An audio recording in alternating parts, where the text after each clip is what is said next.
Good evening. I'm Lena Wynn. Thanks for joining us. I'm Jeff Vaughn. 11 days before America's next president will be inaugurated, and Democrats are on the attack. Yeah, they charge some of President-elect Trump's cabinet nominees are being rushed through confirmation without proper oversight, even as Democratic senators are conducting a late-night attack on Mr. Trump's plans to dismantle Obamacare. KCAL 9 political reporter Bryan joins us now with a look at why the confirmation process could be very rocky for certain nominees. Dave? Yeah, and this could be one of the more important weeks in the upcoming Trump administration. In about 9 hours, the parade of nomination hearings for President-elect Trump's new administration will get underway. First up will be the Attorney General nominee, who's expected to face tough questions on race. And tonight, the former Democratic presidential candidate Bernie Sanders and Democrats in the Senate went into attack mode on the new president's plans. The very first thing on the Republican agenda in the 115th Congress is to shatter health care in America. Pulling out all the stops in what will almost certainly be a losing battle, Democrats are carrying on a late-nighter in the Senate to publicize their anger and concern over the Trump administration's repeal and replace strategy on Obamacare. It could cause 30 million Americans to lose their health insurance. Despite the Democrats' drama, President-elect Trump says he has no intention of abolishing Obamacare until and unless there's a viable replacement for it that will provide the highest quality health care coverage at a lower price. It's all part of the drama leading up to next week's inauguration of Trump. At a town hall meeting put on by CNN Monday evening, Senator Bernie Sanders was asked if he could work with President Trump on some issues.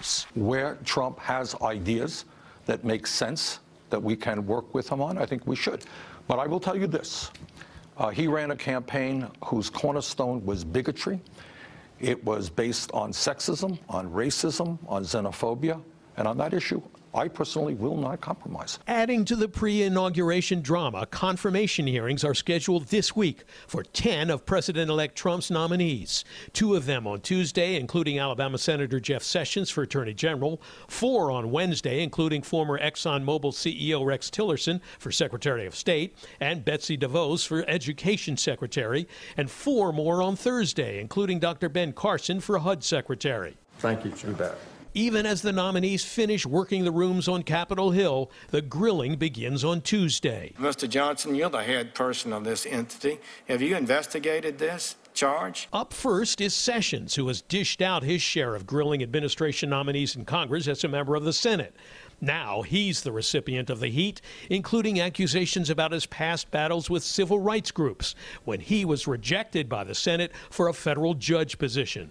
I am not a racist. I am not insensitive to blacks. I have supported civil rights activity in my state. Trump is standing by Sessions. No, I think he's going to do great. High-quality man.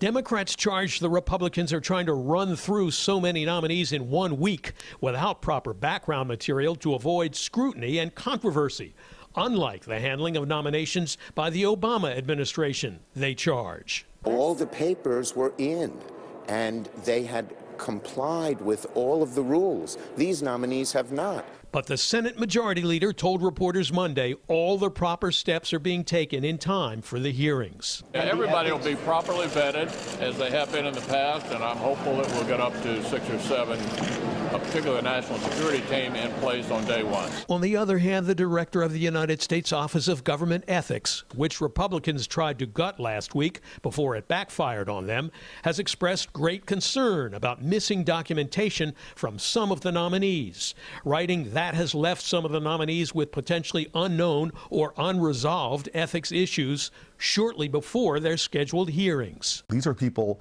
who are billionaires and have vast holdings, vast wealth, and the American people have a right to know if they're going to be entering into those offices with conflicts of interest. We need to sort of grow up here and get past that. We confirmed 7 cabinet appointments the day President Obama was sworn in.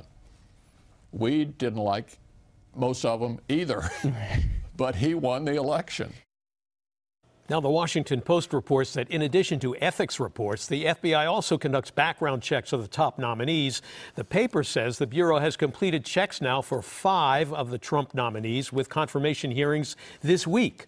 Trump's incoming press secretary says Democrats are pressing for new information that has not been required in the past, which he says is ridiculous. Lena, Jeff, back to you.